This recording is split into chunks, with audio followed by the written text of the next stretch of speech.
కదమ్మా. పౌర్ణమి రోజున తలస్నానం చెయ్యాలి.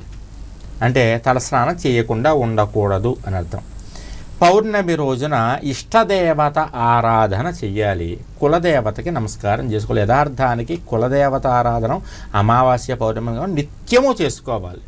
అలా చేసుకుంటూ తద్వారా మనం ఏమవుతుందంటే ఇంట్లో మనశ్శాంతి లేనప్పుడు కనుక పౌర్ణమి రోజు మనం నియమాలు పాటించి పౌర్ణమి రోజు లక్ష్మీ ఆరాధన కనుక మనం చేసుకుంటూ అమ్మవారికి పసుపు కుంకాలు సమర్పించి సముద్ర రాజతనయాయై నమో నమః అని కనుక మనం ఆ నామాన్ని స్మరిస్తూ చక్కగా పసుపు కుంకాలు వేసి అమ్మవారికి నైవేద్యం పెట్టామంటే మనకు ఉన్నటువంటి కష్టాలు దరిద్రాలు అన్నీ కూడా తగ్గుముఖం పడతాయమ్మ. పౌర్ణమి రోజున శాకాహారాన్ని భుజించడం అనేటటువంటిది అత్యుత్తమమైనటువంటి విశేషం. అదేవిధంగా పౌర్ణమి రోజున ఇంట్లో దేవతలకి పాలు పెరుగు ఇత్యాదులు నైవేద్యం పెట్టడం,